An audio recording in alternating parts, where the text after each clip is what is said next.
Welcome. In this video, I will show you how to adjust brightness and contrast settings on your JVC Smart TV. From the home screen of your TV, navigate to the gear icon on the right side, then scroll down to Display and Audio tile and open it. Here, go to Picture Settings, then select an input for which you want to change the brightness and contrast settings, for example the HDMI 1.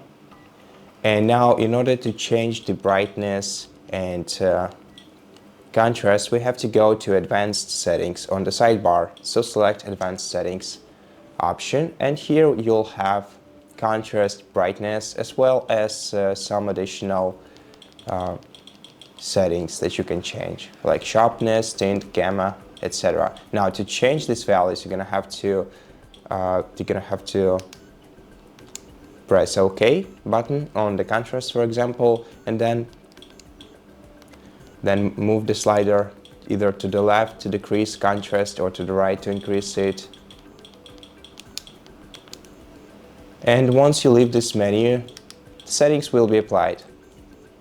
So that's it for this video. Thank you for watching it. If you liked it, please consider subscribing to our channel, leave us a like and a comment below, and I'll see you in the next one.